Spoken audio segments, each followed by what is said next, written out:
আশপাশের ৯টি মসজিদ থেকে আনা হয়েছে ৯টি খাটিয়া। গোসল শেষ করে একে একে বর আহাদুর সহ তার ৯ স্বজনকে রাখা হয়েছে খাটিয়াতে। জুমার নামাজের পর মোংলা উপজেলা পরিষদ চত্বরে জানাজা শেষে পৌর কবরস্থানে পাশাপাশি কবরে দাফন করা হয়েছে তাদের।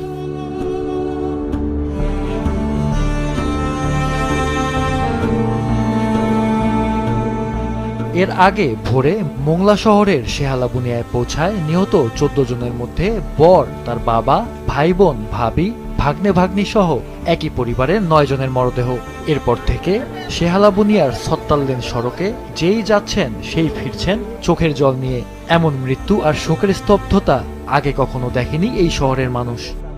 কয়রায় গেছে আপনার ৪ জন আর মোংলাতে ১০ জন। তো মোংলাতে ১০ জন, এর ভিতরে একজন আছে ড্রাইভার এবং বাকি ৯ জন আমাদের এইখানে রাজ্জাক কাকার পরিবারের এরা। পুরো মোংলা শহর শোকাহত অবস্থা।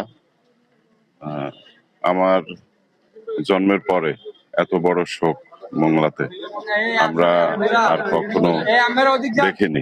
একটা ফ্যামিলির ১৩ জন লোক নববধূ নিয়ে আসছিলেন, সেই বধূ শুধু ৪ জন আজকে ১০টা থেকে দাফন দিয়েছে কয়রা। আজকে কিভাবে মানুষ সহ্য করবে আজকে রোজার মাস। আর কোনে মিতু, তার বোন, দাদি ও নানির মরদেহ নেওয়া হয়েছে খুলনার কয়রা উপজেলার কোনের নিজ বাড়িতে।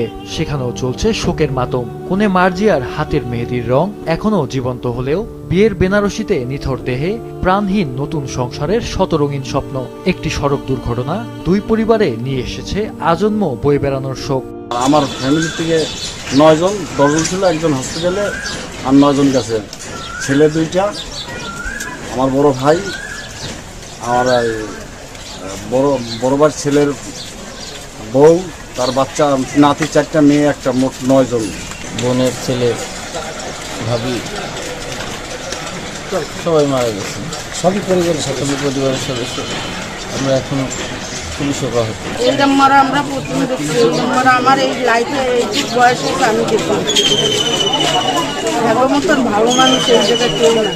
গত বুধবার রাতে খুলনার কয়রা উপজেলার আমাদি ইউনিয়নের নাকশা গ্রামের আব্দুস সালাম মোড়লের মেয়ে মার্জিয়া আক্তার মিতু মোংলা পৌরসভার ৮ নম্বর ওয়ার্ডের আব্দুর রাজ্জাকের ছোট ছেলে আহাদুর রহমান সাব্বিরের বিয়ে হয়। বর আহাদুরের মোংলা শহরে মুঠোফোনের দোকান ছিল। কোনে মার্জিয়া কয়রার নাকশা আলিম মাদ্রাসার আলিম প্রথম বর্ষের শিক্ষার্থী ছিলেন।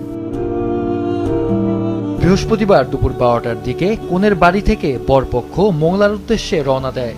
একটি মাইক্রোবাসে মোট ১৪ জন ছিলেন। বর কনে ২ পরিবারের স্বজন ও চালক। রামপাল উপজেলার বেলাইবীজ এলাকায় পৌঁছালে বিপরীত দিক থেকে আসা নৌবাহিনীর একটি বাসের সঙ্গে মুখোমুখি সংঘর্ষ হয়। এতে মাইক্রোবাসের চালক সহ ১৪ জন ঘটনাস্থলেই নিহত হন। একজন আহত ব্যক্তিকে খুলনা মেডিকেল কলেজ হাসপাতালে ভর্তি করা হয়েছে।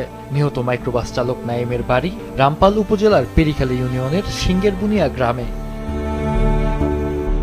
পরিবারের আবেদনের পরিপ্রেক্ষিতে ময়নাতদন্ত ছাড়াই বৃহস্পতিবার রাতে খুলনা মেডিকেল কলেজ হাসপাতাল ও রামপাল উপজেলা স্বাস্থ্য কমপ্লেক্স থেকে ১৪ জনের মরদেহ হস্তান্তর করা হয়। মাহফুজুল হাসান, মাছরাঙা নিউজ ডেস্ক।